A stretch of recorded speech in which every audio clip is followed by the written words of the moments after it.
The emergency siren was screaming through cell block 7 when I realized Captain Morrison was hanging from the ceiling by his own intestines, and he was still alive.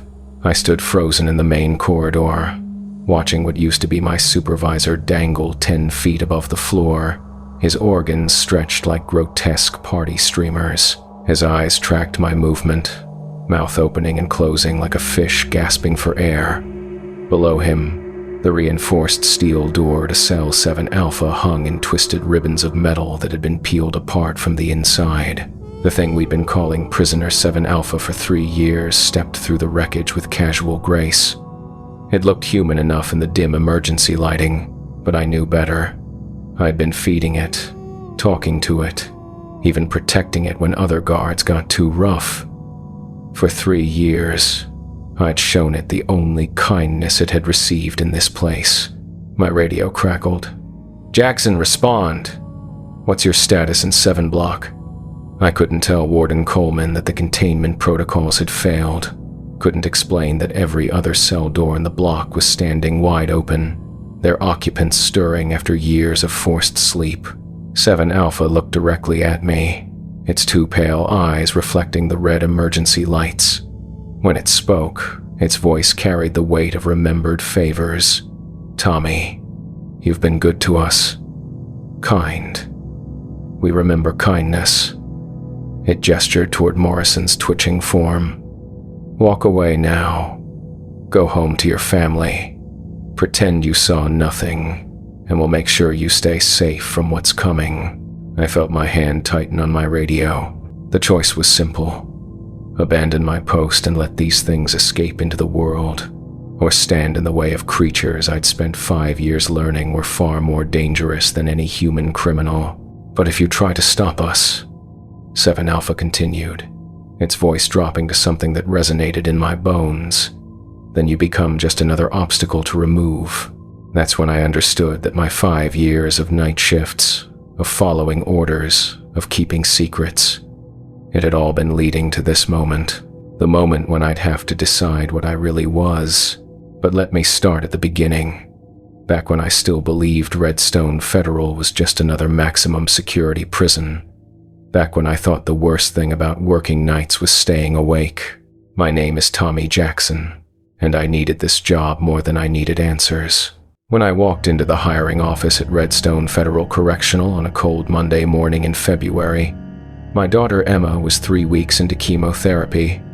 My wife Sarah hadn't slept more than 2 hours straight in months, and our savings account had exactly $47.13.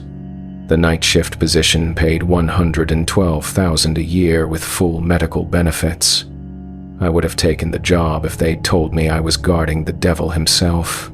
The interviewer was a tired-looking woman named Mrs. Patterson who barely glanced at my application.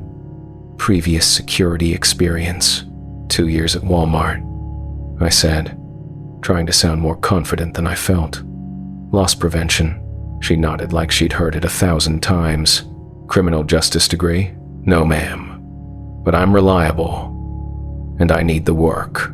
Something in my voice must have convinced her, because she stamped my application and slid a packet of paperwork across the desk.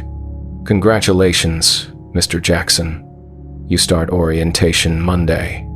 Night shift, 11 p.m. to 7 a.m. Don't be late." The paperwork was extensive. Background checks, psychological evaluations, medical exams, and page after page of non-disclosure agreements that I barely read. I was too focused on the health insurance plan that would cover Emma's treatments to pay attention to clauses about maintaining operational security and reporting unusual incidents through proper channels. Only, I should have read those more carefully. Redstone Federal sat in the middle of nowhere, 2 hours east of Reno through desert that looked like the surface of Mars. From the outside, it was exactly what you'd expect from a maximum security federal prison. Concrete walls topped with razor wire, guard towers, floodlights that could probably be seen from space. Nothing about the exterior suggested that the people inside weren't entirely human. Orientation was conducted by Captain Morrison, a 20-year veteran with graying hair and the kind of steady voice that made you trust him instantly. He was the father figure I'd never had, the mentor who actually gave a damn about the new guys. Looking back, I think he tried to warn me as much as he could without breaking his own oath of silence. Rule 1, Morrison said to our group of 5 new hires. What happens inside Redstone stays inside Redstone. The inmates here are dangerous in ways you can't imagine. Some of them aren't like regular criminals. Johnson, one of the other new guards, raised his hand. What do you mean, not like regular criminals? Morrison paused, choosing his words carefully. Some of our inmates require special handling, different protocols. You'll learn as you go, but the most important thing is to follow procedures exactly. No improvisation, no shortcuts, no exceptions. These protocols exist for your safety and the safety of everyone in this facility. He handed us each a thick manual bound in red plastic. Standard operating procedures. Study it. Memorize it. Your life might depend on it. I flipped through the manual that night, trying to absorb hundreds of pages of regulations. Most of it seemed standard. Shift schedules, emergency procedures, use of force guidelines, but some sections were odd. Section 12, Visual Anomaly Protocols. If an inmate appears to have no reflection in mirrors or reflective surfaces, do not engage directly. Alert supervision immediately using Code 77. Section 18, Dietary Restrictions. Certain inmates require specialized nutrition. Under no circumstances should guards consume food items designated for blocks 5 through 9. Section 23, Communication Protocols. Some inmates may attempt telepathic or empathic contact. If you experience thoughts that are not your own, immediately report to medical for evaluation. I laughed when I read that last one. Telepathic contact? Someone had been watching too many science fiction movies. I figured it was just government bureaucracy run amok, the kind of absurd regulations that accumulated over decades in any large institution. My first week was assigned to general population in blocks 1 and 2. Regular criminals, Morrison explained. Murderers, armed robbers, drug dealers, the kind of inmates you'd find in any maximum security prison. These were the easy assignments for new guards, the blocks where you learned the basics before moving on to more challenging areas. Even in general population, though, something felt off. The inmates were too quiet. In movies, prisons are chaotic places filled with constant noise, talking, arguing, fighting. But Redstone's general population moved through their daily routines with an almost military precision. They spoke in whispers when they spoke at all. During recreation time, they stayed in small, tight groups, constantly watching the guards with expressions I couldn't quite read. Fear. That's what it was. These hardened criminals, men who had committed acts of violence that landed them in federal prison, were afraid of something. And it wasn't the guards. They're scared. I mentioned to Morrison during our break on my 3rd night. He looked up from his coffee, studying my face. Scared of what? I don't know. That's what's weird about it. They act like they're waiting for something bad to happen. Morrison was quiet for a long moment. When he spoke, his voice was carefully neutral. Jackson, how much do you need this job? The question caught me off guard. A lot. My daughter's sick, and we need the insurance. He nodded slowly. Then my advice is to do your work. Follow the protocols, and don't ask too many questions. Some things are better left unknown. It was good advice. I should have taken it. On my 7th night, I met my first real inmate. I was doing routine cell checks in Block 2 when I reached cell 219. The inmate inside was a middle-aged man named Robert Thorne, in for multiple homicides. According to his file, he'd killed 7 people in 3 different states before being caught. Standard sociopath stuff. But when I looked through the observation window, something was wrong with his reflection in the metal mirror mounted on his cell wall. I could see Thorne clearly sitting on his bunk reading a paperback novel, but the mirror showed an empty bunk, just rumpled bed sheets and an open book floating in midair. I blinked hard, rubbed my eyes, looked again. Thorne was still there, solid and real. The mirror still showed nothing. First time seeing one of them, I spun around. Morrison had approached silently, his expression grim. "One of what?" I whispered. "Section 12. He said simply. "Visual Anomaly Protocol. Come on." He led me away from the cell, down the corridor to the guard station. My hands were shaking as I filled out an incident report that would disappear into some filing cabinet and never be seen again. "What is he?" I asked Morrison when we were alone. Morrison looked around to make sure no one else was listening. "Honestly, we're not sure.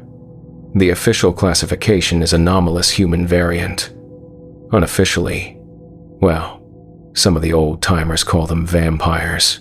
I stared at him. "Vampires. Not like in the movies," Morrison continued. "No fangs, no turning into bats.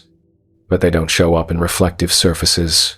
They're stronger than they should be, and they have dietary requirements that..." He shook his head. "Look, kid, I'm not supposed to tell you any of this, but you seem like a decent guy, and decent guys don't last long here if they don't know what they're dealing with." He was quiet for a moment, then continued. "Redstone isn't just a prison, Tommy. It's a containment facility. The government rounds up things that don't fit into normal society and brings them here. Most of the public doesn't know creatures like this exist, and the government wants to keep it that way." I felt something cold settle in my stomach. "Things? What kind of things?" "Block 3 houses shapeshifters. Block 4 is for psychics and telepaths. 5 through 7 are for the really dangerous ones. Creatures that used to be human but aren't anymore. And Block 8, Morrison's voice dropped to barely above a whisper. Block 8 is for things that were never human to begin with. The weight of what he was telling me pressed down like a physical force. "Why are you telling me this?" "Because you're going to find out anyway. And it's better to know the truth than to stumble around in the dark until something decides you're a threat." Morrison fixed me with a serious look. "This job pays well because it's dangerous in ways that aren't in the manual. Most guards don't last 6 months. Some quit, some transfer, some what? Some disappear." That night, I called in sick and drove home to Las Vegas. I sat in my car outside the hospital where Emma was receiving her treatments, watching normal people walk in and out, living normal lives. I could quit, walk away, find another job, maybe something that paid less but didn't involve guarding vampires and shapeshifters. But when I walked inside and saw Emma sleeping in her hospital bed, her 7-year-old face pale from chemotherapy, I knew I couldn't quit. The insurance was too good. The pay was too high. Whatever Redstone Federal really was, it was my family's lifeline. I went back the next night. Morrison seemed relieved when I showed up for my shift. "Wasn't sure if you'd come back. My daughter needs the insurance," I said simply. He nodded. "Then let me teach you how to survive this place."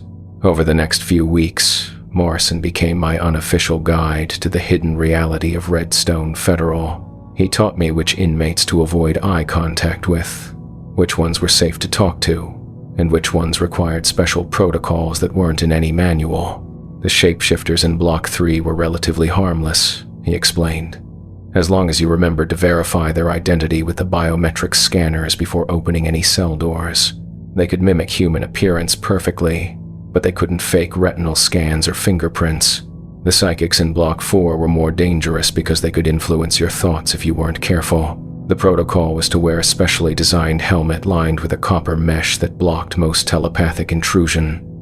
The helmets were uncomfortable and made you look ridiculous, but they worked. The key, Morrison told me, is to treat them like people, not monsters. Most of them ended up here because they were born different, not because they chose to be. Show them basic respect, follow the protocols, and they'll usually leave you alone. It was good advice, and it worked. For a while, 6 months into the job, I was transferred to Block 7. "You're ready," Morrison told me as he walked me through the new assignment. 7 is where we keep the high-priority cases. Fewer inmates, but they require more attention. Block 7 was different from the others. The cells were larger, with reinforced walls and doors that looked like they belonged on a bank vault. Each cell had its own air filtration system, and the corridors were equipped with emergency containment systems that could flood the entire block with sedative gas in case of a breach. "How many inmates?" I asked. 12, Morrison replied. "But you'll only be directly responsible for 3 of them. The others have their own specialized handlers." He stopped at the first cell. Through the reinforced window, I could see what appeared to be a normal woman in her 30s, sitting at a small desk and writing in a notebook. "Ellen Rodriguez," Morrison said, consulting his tablet. "Shapeshifter, but not like the ones in Block 3. She doesn't just change her appearance. She can alter her entire physical structure. Bone density, muscle mass, even her internal organs. The cell is equipped with sensors that monitor her biological functions constantly. If she starts to change, the system automatically releases sedative gas." The second cell housed a man who looked to be in his 60s, thin and pale with gray hair. He was sitting in a meditative position in the center of his cell, eyes closed, perfectly still. "Henry Walsh," Morrison continued. "Psychic vampire. Not like the reflection vampires in Block 2. This one feeds on life force. Being near him too long will leave you feeling drained, weak, sometimes unconscious. The cell is equipped with psychic dampeners that limit his range, but you still shouldn't spend more than a few minutes in direct proximity." The third cell was where I met 7 Alpha. He appeared to be a man in his early 30s, average height and build, with dark hair and pale skin. Nothing about him seemed threatening or unusual. He was reading a book, some kind of philosophy text, and he looked up when Morrison and I approached the window. "Good evening, Captain Morrison," he said, his voice pleasant and cultured. "I see you've brought me a new friend." Morrison's jaw tightened. "This is Officer Jackson. He'll be handling your section from now on." 7 Alpha's gaze shifted to me, and I felt something cold move down my spine. His eyes were wrong.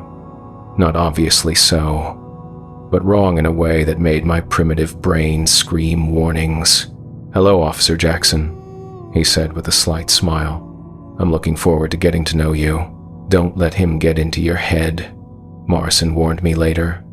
7 Alpha is different. We don't know exactly what he is, but he's been here longer than anyone. He's intelligent, manipulative, and extremely dangerous. The official policy is minimal interaction, but he's also our most cooperative inmate if you treat him with respect. "What did he do?" I asked. Morrison was quiet for a long moment. "Officially, multiple homicides across 7 states. Unofficially, we think he's responsible for the disappearance of entire families. The few witnesses who survived described something that looked human but moved and killed in ways that defied explanation." "How long has he been here?" 15 years. He was one of the first inmates when this facility opened.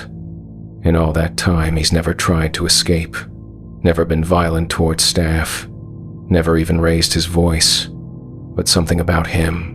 Morrison shook his head. "Just follow the protocols, Tommy. Don't try to understand him." My first real conversation with 7 Alpha happened 3 weeks later.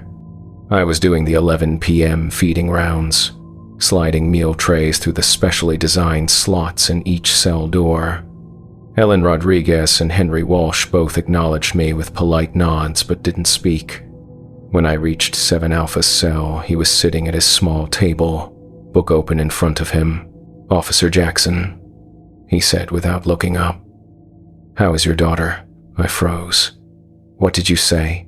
"Your daughter, Emma, isn't it? 7 years old, diagnosed with acute lymphoblastic leukemia. I hope her treatments are going well." My hand went instinctively to my radio, but I stopped myself. There was no protocol for this. "How do you know about my daughter?" 7 Alpha finally looked up, his pale eyes meeting mine. "You carry her photo in your wallet.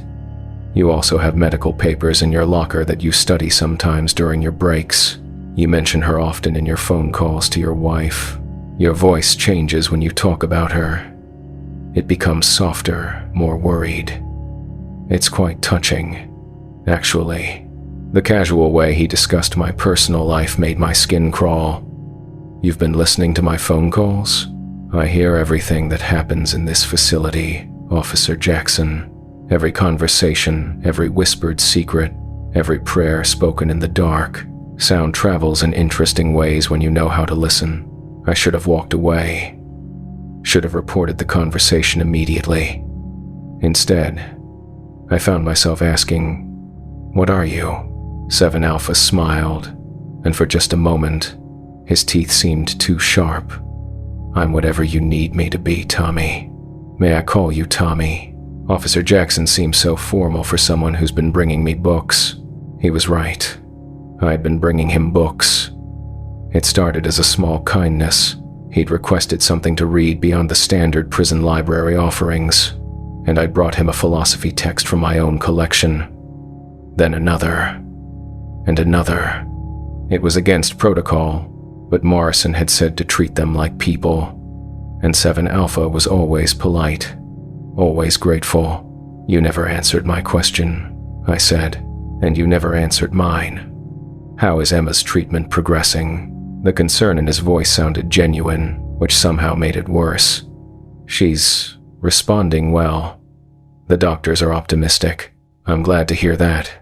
Children shouldn't have to suffer for the sins of the world." He closed his book and looked directly at me. "You're a good father, Tommy. A good man. That's why I'm going to give you some advice." "What kind of advice?" "There are changes coming to this facility. New management, new policies. Some of the staff won't survive the transition." His pale eyes never left mine. "When the time comes, remember that kindness is repaid with kindness, and cruelty." He shrugged. "Well, cruelty has its own rewards." I left his cell that night with my hands shaking and my mind racing. I should have reported the conversation, but something stopped me. Maybe it was the way he'd asked about Emma. Maybe it was the genuine concern in his voice. Or maybe it was something deeper. A growing suspicion that the real monsters in this place weren't always the ones in cells. 3 months later, I learned what 7 Alpha had meant about changes coming to the facility. Warden Coleman called an all-staff meeting for the beginning of my shift. The guards from all blocks gathered in the main conference room, about 30 of us total. Coleman stood at the front with a man I didn't recognize. Tall, thin, wearing an expensive suit that looked out of place in a prison setting. "This is Director Harrison from the Department of Anomalous Affairs," Coleman announced. "He'll be conducting a comprehensive review of our operations." Harrison stepped forward, his cold eyes scanning the room. "Gentlemen, this facility has become inefficient. Too many resources are being devoted to the comfort and care of individuals who pose an ongoing threat to national security. Effective immediately, we'll be implementing new protocols designed to maximize containment while minimizing operational costs." Morrison raised his hand. "Sir, what exactly does that mean?" "It means, Captain Morrison, that we'll be taking a more direct approach to managing our population. Inmates who prove non-compliant will be subject to enhanced interrogation techniques. Those who demonstrate ongoing threats will be transferred to more permanent facilities." I felt my blood turn cold. Enhanced interrogation was a euphemism for torture, and permanent facilities. That sounded like a death sentence. "What about the cooperative inmates?" asked Johnson, one of the guards from Block 4. "Some of them have been model prisoners for years." Harrison's smile was like a knife blade. "Mr. Johnson, these aren't people we're discussing. They're anomalies. Security threats. The fact that some of them have learned to mimic human behavior doesn't make them any less dangerous." After the meeting, Morrison pulled me aside. His face was grim, older somehow than it had been an hour before. "This is bad, Tommy. Really bad. What do you think he means by permanent facilities?" Morrison looked around to make sure we weren't being overheard. "There are rumors. Places where anomalous individuals are taken for experimentation, medical research. Some say they're studying them to develop weapons. Others think they're trying to understand how to replicate their abilities. That's murder. That's government efficiency." Morrison's voice was bitter. "The thing is, some of these inmates, they're not criminals, Tommy. They're just different." Ellen Rodriguez was captured because she was using her abilities to help victims of domestic violence escape their abusers. Henry Walsh was a therapist who could actually feel his patients' emotional pain. They're here because they're different, not because they're evil. I thought about 7 Alpha, about the books I'd brought him, about the way he asked about Emma. "What about 7 Alpha?" Morrison's expression darkened. 7 Alpha is different. He's genuinely dangerous, but even he doesn't deserve what Harrison has planned. The new protocols went into effect the following week. The first change was the elimination of recreational activities. No more books, no more television, no more exercise time outside the cells. The inmates were to remain in their cells 23 hours a day, with 1 hour for basic hygiene and feeding. The second change was the introduction of compliance testing. Inmates who failed to follow orders immediately and without question were subjected to electrical shocks, sensory deprivation, or worse. I watched through security cameras as guards used cattle prods on shapeshifters, knowing that their enhanced nervous systems made the pain excruciating. The third change was the arrival of new staff. Scientists in white coats who spoke in clinical terms about specimens and test subjects. They set up laboratories in the lower levels of the facility and began conducting experiments that none of the regular guards were allowed to witness. I tried to maintain some level of humanity in my interactions with the inmates. I brought 7 Alpha books when I could, even though it was now strictly forbidden. I made sure Ellen Rodriguez had extra blankets when the cell temperatures were deliberately lowered as part of her conditioning. I spoke to Henry Walsh in gentle tones, trying to counteract the psychological torture he was enduring.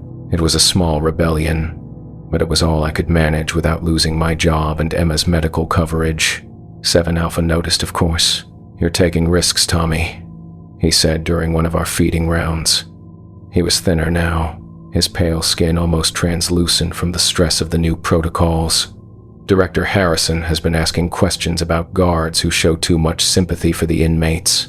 "I don't know what you mean," I lied. "The philosophy book you brought me last week. The extra food portions you've been providing. The way you deliberately take longer with your rounds so that Henry doesn't have to endure isolation quite as long." 7 Alpha's eyes glowed faintly in the dim light of his cell. "It's dangerous to care too much in a place like this. Maybe caring is what makes us human, and maybe that's why humans don't last long here anymore." He moved closer to the window, and I could see the toll the new protocols were taking on him. "Tommy, I need you to listen to me very carefully. Something is going to happen soon. Something that will change everything. When it does, you need to be ready to make a choice." "What kind of choice?" "The kind that defines who you really are."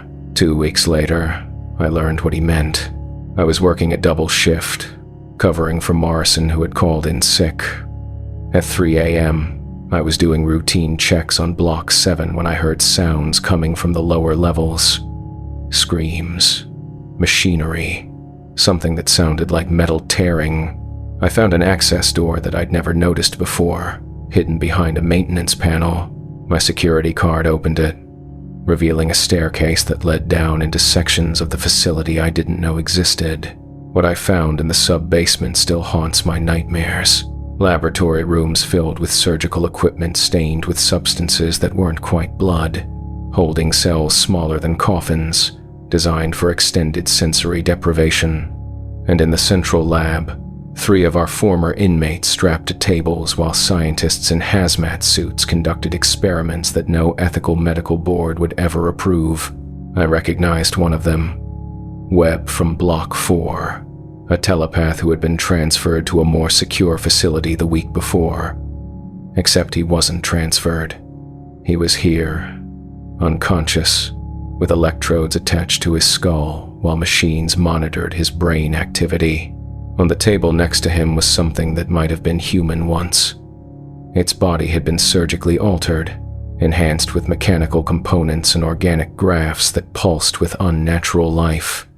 It was awake, its eyes tracking the movement of the scientists with an intelligence that was all too human. I stumbled backward, my mind refusing to process what I was seeing. This wasn't research. It was torture. Systematic dehumanization disguised as scientific inquiry. Fascinating, isn't it? I spun around to find Director Harrison standing behind me, flanked by 2 security guards I didn't recognize. Mr. Jackson, you're not supposed to be down here. What? What is this? This is progress, Mr. Jackson. These anomalous individuals represent evolutionary advances that could benefit humanity immensely, if we can understand how to replicate and control their abilities. The work being done here will advance human knowledge by decades. I looked back at the thing on the table that used to be human. This is torture. This is science. These subjects are already lost to normal society. At least this way. Their sacrifice serves a greater purpose. They're people. Harrison's expression hardened. They are resources, Mr. Jackson. Nothing more. The question now is whether you're going to be a problem.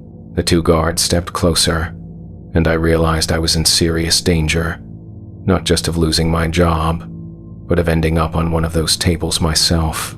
I won't say anything, I stammered. I just got lost. I was looking for the maintenance room. Harrison studied me for a long moment. I certainly hope so, Mr. Jackson. For your sake, and for your daughter's sake. It would be unfortunate if Emma's medical coverage were to be interrupted. The threat was clear. Keep quiet, or lose everything. I stumbled back upstairs in a daze, my mind reeling from what I'd witnessed. When I reached Block 7, I found 7 Alpha standing at his cell window, watching me with those pale, knowing eyes. You found the laboratories, he said. It wasn't a question. I nodded, not trusting my voice. And now you understand what this place really is, what it's always been. His voice was gentle, almost paternal. I'm sorry you had to see that, Tommy.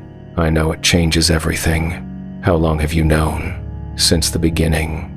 They've been experimenting on us for years, but recently they've become more ambitious, more cruel. The new director has given them permission to pursue avenues that even the previous administration found distasteful. I sank into a chair, my legs suddenly unable to support my weight. What am I supposed to do with this information? That's entirely up to you. You can pretend you never saw anything, continue doing your job, and hope that ignorance protects you and your family. Or what? 7 Alpha was quiet for a long moment. When he spoke, his voice carried weight that seemed to press against my skull. Or, you can help us ensure that this place burns to the ground. The offer hung in the air between us like a physical thing. I knew that agreeing to help would make me a traitor to my own species, but I also knew that what was happening in those laboratories wasn't human behavior. It was something far worse. If I help you, I said slowly, what happens to Emma? To Sarah? If I lose this job, I lose her medical coverage. Tommy, 7 Alpha said, his voice infinitely patient. If you help us, your family will never want for anything again. We take care of our own. I'm not one of you, aren't you? You've shown more humanity in the last year than most of the humans in this facility. You've protected us when you could, shown us kindness when no one was watching. In every way that matters, you're already one of us." I left that conversation without giving him an answer, but I think we both knew what my decision would be. It took me 3 more weeks to work up the courage to act. The opportunity came during a scheduled power maintenance. For 30 minutes, the backup generators would be running the essential systems while the main power grid was serviced. During that window, certain security protocols would be offline. I used my access card to open 7 Alpha's cell. He stepped out with the casual grace of someone who had been expecting this moment for years. In the dim emergency lighting, he looked less human than usual, his movements too fluid, his pale skin almost luminescent. "Thank you, Tommy," he said simply. "What happens now?" "Now, we collect our family members from the other blocks. Then we visit the laboratories downstairs. Then," he smiled, and his teeth definitely looked sharper than they should. "Then we make sure no one ever builds a place like this again." The next hour was controlled chaos. 7 Alpha moved through the facility with purpose, unlocking cells and freeing inmates who had been imprisoned for years. But this wasn't a random prison break. It was a carefully orchestrated operation. Ellen Rodriguez shifted her bone density and muscle mass, becoming something that could tear through reinforced steel with her bare hands. Henry Walsh drained the life force from the guards who tried to stop them, leaving unconscious bodies in their wake but no corpses. The other inmates worked together with military precision, each one contributing their unique abilities to the larger plan. I watched from the security office as they made their way to the laboratories. What happened down there? I could hear it through the ventilation system. Screaming, the sound of equipment being destroyed, and something else. When they emerged 30 minutes later, 7 Alpha was carrying something in his arms. It was Webb, the telepath from Block 4. He was unconscious but breathing, his surgical scars already beginning to heal. "The others?" I asked. 7 Alpha's expression was grim. "We were too late for some of them, but we saved who we could." The freed inmates gathered in the main corridor, and I realized for the first time how many of them there really were. Dozens of individuals who had been imprisoned for the crime of being different, now standing together as a unified group. "What about the guards?" I asked. "The other staff? Most of them are unconscious. They'll wake up with headaches and no clear memory of what happened. The scientists?" 7 Alpha's smile was cold.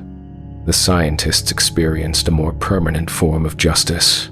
That should have bothered me more than it did. The escape itself was almost anticlimactic. Ellen Rodriguez had compromised the main gate, and the facility's communication systems had been destroyed by an inmate with electromagnetic abilities. By the time backup arrived, the only evidence of what had happened were empty cells and unconscious guards. I was found in the security office, claiming that I'd been knocked unconscious during the initial breach. My story was that I'd awakened to find the facility already compromised, and I'd immediately called for backup. Harrison was suspicious, but he couldn't prove anything. 3 days later, Harrison himself disappeared. His car was found abandoned on a desert highway, but his body was never recovered.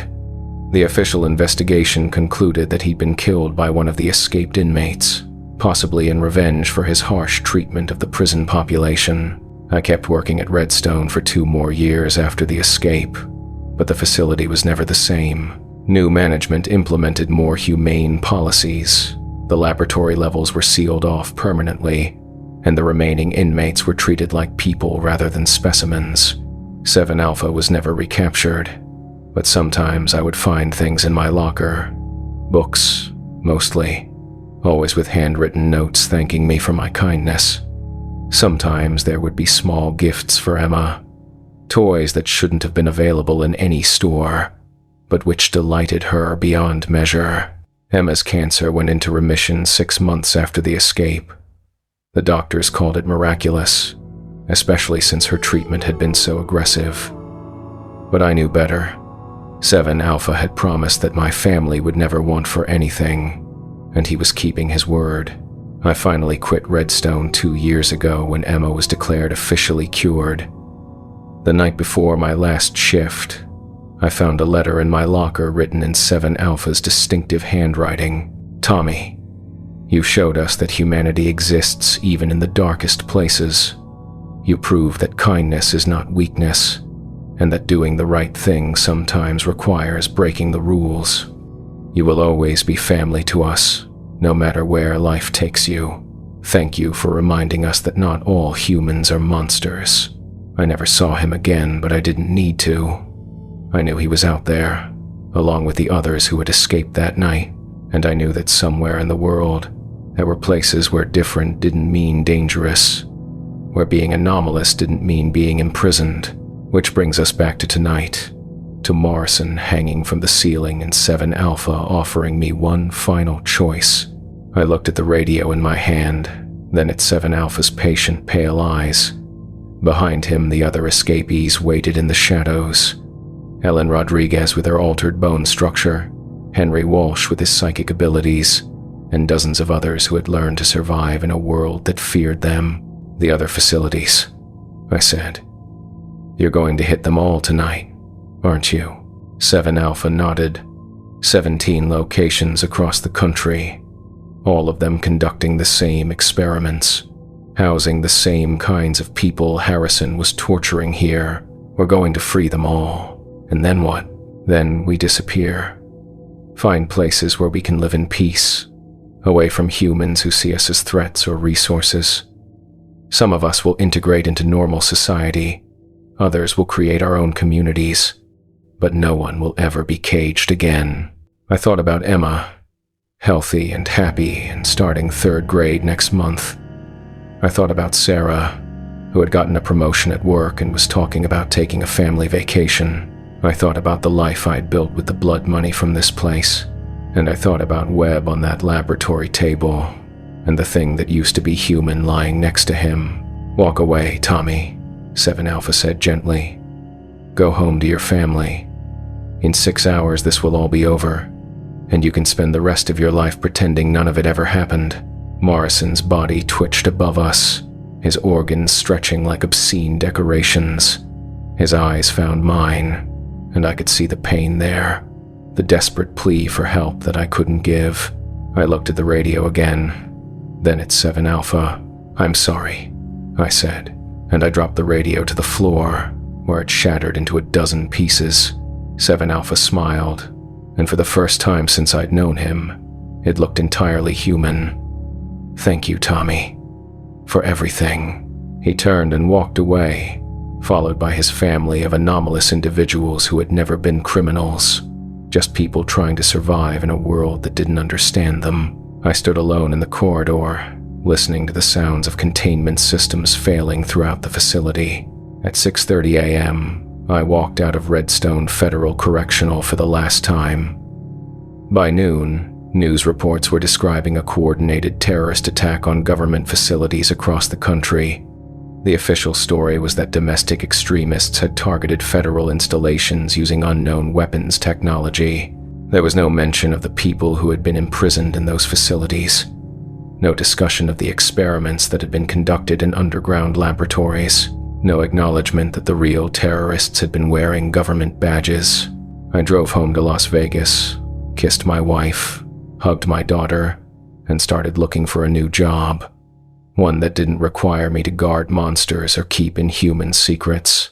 That was 6 months ago. Last week, I started getting the dreams. Visions of places I'd never been, people I'd never met, but who somehow felt familiar. In these dreams, I could hear 7 Alpha's voice calling to me, inviting me to join a community where being different was celebrated rather than feared. Emma is completely healthy now. Sarah got another promotion. We have enough money saved to live comfortably for years. I don't need this job anymore, and I definitely don't need the nightmares that come with it. But I find myself thinking about 7 Alpha's final offer more and more often, about a place where kindness is repaid with kindness, where family means something deeper than blood relations, where no one has to face the darkness alone. And that's why I'm telling you this story now. Because tomorrow morning, I'm going to disappear. Not because I have to, but because I want to. Because I finally realized that the real monsters were never the ones in the cells. They were the ones holding the keys. If you're listening to this, if you're someone who works in a place like Redstone, or if you're someone who's different and afraid, remember that you're not alone. Somewhere out there, 7 Alpha and his family are building something better. A place where kindness matters more than normalcy, where protecting others is more important than following orders. And maybe, if you're very lucky, they'll invite you to join them too. But first, you have to be willing to drop the radio. If this story resonates with you, if you've found yourself questioning the systems around you or wondering what real humanity looks like in dark times, leave a comment below. Tell me where you're listening from and what choice you'd make if you found yourself standing in that corridor with the radio in your hand. Because sometimes, the most human thing you can do is choose compassion over compliance. Sometimes, breaking the rules is the only way to stay true to who you really are. And sometimes the monsters we're told to fear are just people who need someone to finally treat them with dignity. Thank you for listening. Thank you for caring. And remember, the kindness is never wasted, even in the darkest places.